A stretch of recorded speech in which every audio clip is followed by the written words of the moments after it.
The lord. మన ప్రభు అయినటువంటి యేసుక్రీస్తు నామం పేరిట మీ అందరికీ మా యొక్క ప్రత్యేకమైనటువంటి శుభాలు తెలియజేస్తా ఉన్నాము. బిడ్డలారా, ఎలా ఉన్నారో? అందరూ బాగున్నారా? దేవుని యొక్క కృపలో, దేవుని యొక్క దయలో, దేవుని యొక్క చిత్తంలో, దేవుని యొక్క సంకల్పంలో, దేవుని యొక్క ఏర్పాటులో దేవుడు మనందరినీ నిలబెట్టినందుకు ముందుగా నేను దేవుని స్తుతిస్తూ ఉన్నాను. ఇదిన వాగ్దానం అనేటువంటి ఈ శ్రేష్టమైనటువంటి ఆధ్యాత్మికమైనటువంటి కార్యక్రమానికి ప్రేమతో మిమ్మల్ని ఆహ్వానిస్తూ ఉన్నాము. ప్రతిరోజు మేము అందించేటువంటి ఈ ఆధ్యాత్మిక కార్యక్రమాన్ని ఎవరైతే వింటున్నారో, ఈ మాటలు మీకు ఆశీర్వాదకరంగా ఉన్నట్లయితే, ఈ యొక్క మినిస్ట్రీ ద్వారా అందించబడుతున్నటువంటి ఈ మాటలు మీకు నచ్చినట్లయితే, మీకు దీవెనకరంగా ఆశీర్వాదకరంగా ఉన్నట్లయితే లైక్ చేయండి, షేర్ చేయండి, సబ్స్క్రైబ్ చేసుకోండి. ఈ విషయాలు మీకు నచ్చినట్లయితే మీ స్నేహితులకు కూడా ఈ విషయాలు మీరు తెలియపరచండి. మా మినిస్ట్రీని పరిచయం చేయండి, వారు కూడా మీలాగా దీవించబడతారు. దేవుడు మిమ్మల్ని అందరినీ దీవించుగాక. బిడ్డలారా, ఈ దినము దేవుడు మన కొరకు ఏ మాట సిద్ధపరిచి ఉన్నాడో ఆ మాటను మనం చదువుకుందాం. 68వ కీర్తన 26వ వచనాన్ని మనం చదివినట్లయితే ఆయన అంటున్నాడు, నీ దేవుడు నీకు బలము కలుగా నియమించి ఉన్నాడు, నీకు బలాన్ని ఇస్తా అంటున్నాడు. చూడండి, ఈరోజు మనం తినేటువంటి ఆహారాన్ని బట్టి మనం బలవంతులుగా ఉండలేము. ఈ లోకంలో శారీరకమైనటువంటి ఆరోగ్యంతో మనం ఉండగలుగుతామే తప్ప ఆత్మీయమైనటువంటి మరి బలము అనేది మనకు ఎక్కడి నుంచి వస్తుందంటే, దేవుని యొక్క వాక్యం చదవటం వల్ల, దేవుని సందులో మనం ప్రార్థించడం వల్ల ఈ లోకంలో మనం బలంగా నిలబడగలుగుతాం.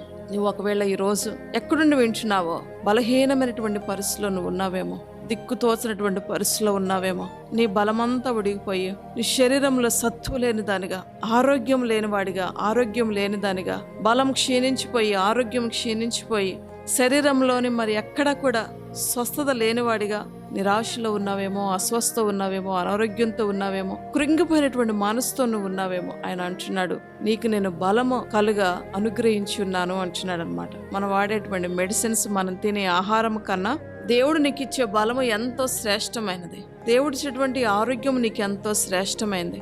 దేవుడే నీకు బలాన్ని ఇచ్చేవాడు, దేవుడు నీకు శక్తిని ఇచ్చేవాడు, దేవుడు నీకు ఆరోగ్యాన్ని ఇచ్చేవాడు. ఆయన నీకు బలాన్ని ఇవ్వటానికే, నీకు శక్తిని ఇవ్వటానికే ఆయన బలహీనుడిగా మారిపోయి ఉన్నాడు, శక్తిహీనుడిగా మారిపోయి ఉన్నాడు.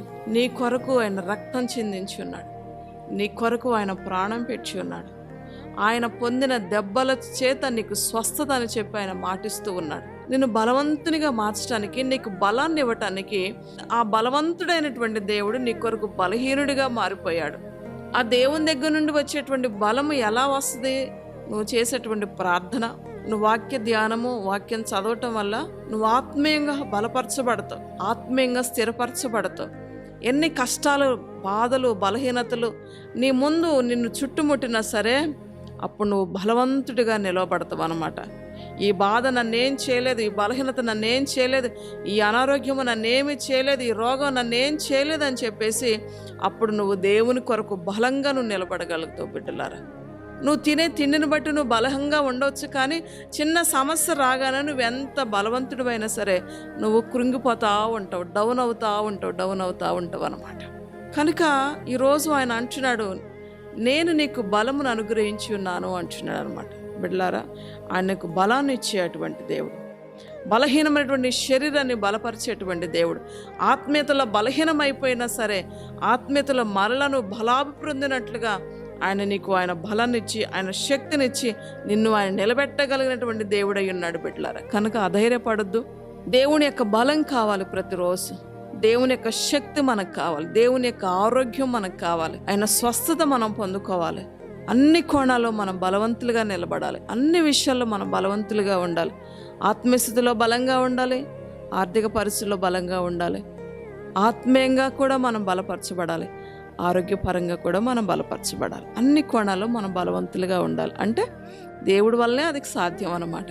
దేవుని దగ్గరికి వస్తే నేను బలంగా నిలబెట్టగలడు ఆయన. కనుక ఆయన బలం నీకు కావాలి, ఆయన ధైర్యం నీకు కావాలి, ఆయన శక్తి నీకు కావాలి, ఆయన సామర్థ్యం నీకు కావాలి, ఆయన యొక్క ఔన్నత్యం నీకు కావాలి దేవుని బిడ్డలారా. కనుక అటు శ్రేష్టమైనటువంటి కార్యాలు మనందరి జీవితాలు దేవుడు నెరవేర్చునుగాక.